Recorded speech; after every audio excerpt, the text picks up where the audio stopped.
You're probably wondering what the Sister Club project is. And as it turns out, when the pandemic hit, I wanted to come up with a way of helping Toastmaster clubs survive the pandemic, because we saw right off the bat that so many clubs started to falter and we didn't know what to do.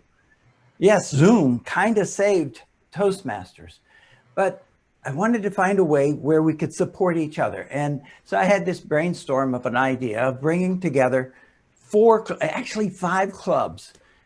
It would be World Toasters, Celebration Speakeasy, Toast of Celebration, Magical Speakers, and us, Hunters Creek. Unfortunately, Magical Speakers didn't survive the pandemic. They went down. But the idea was to bring together the Vice President of Membership and the Vice President of Public Relations, VPPR for short. And then what we could do in this manner is to bring us all together and help support each other through social media, and then for instance, Vamala was able to go to another club to speak. That's because of the Sister Club project, where we opened our doors to each other. So that makes it better. And then in social media, we would support each other by helping each other train for it and just give general support. Now, this speech is about the takeaways of what I learned from this. And there's good points and bad points. Let me just cover a couple of the negatives, and then I'll go on to the positives of this experiment. One of the negatives, unfortunately, is even though there's so many ways to communicate nowadays, via text message or Zoom, or you can call somebody, communication still breaks down today. It's hard to get responses from people, even though there's so many ways to communicate. It just doesn't always work.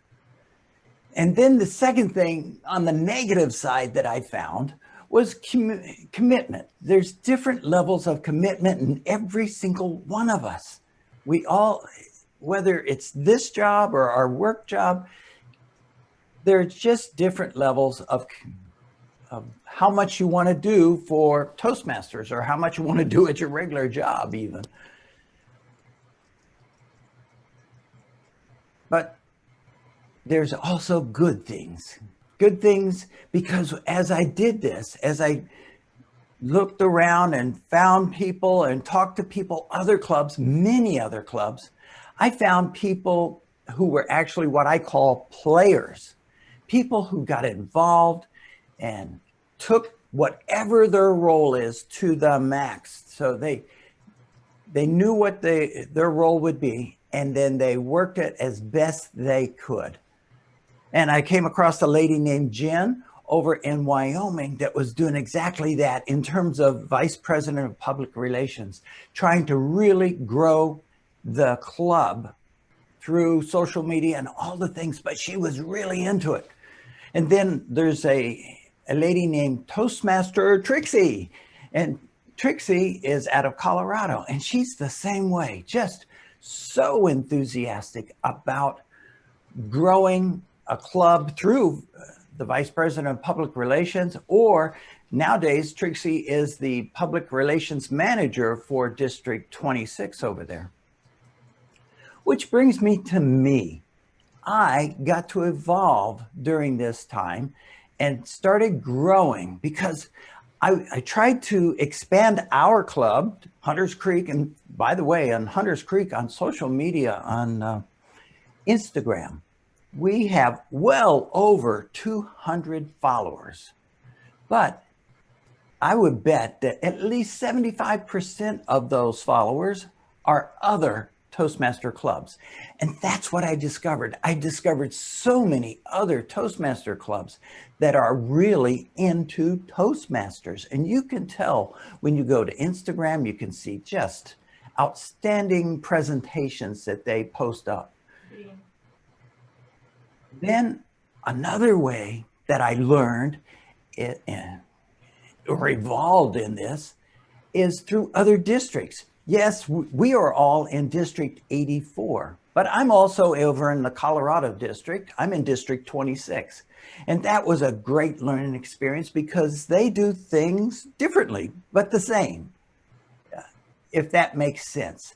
So we're similar, but they have other nuances. And then I went to District 1, District 27, but multiple districts throughout the country and a couple overseas.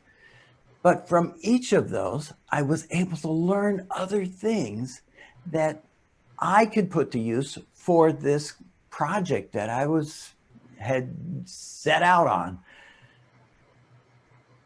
I guess the ultimate takeaway for this, or the things I ultimately learned, is that when you're out there and you have this project, no matter what it is, you're going to find players. You're going to find people that are really want to play the role and do the job, whether it be at work or at Toastmasters. You're going to find those players.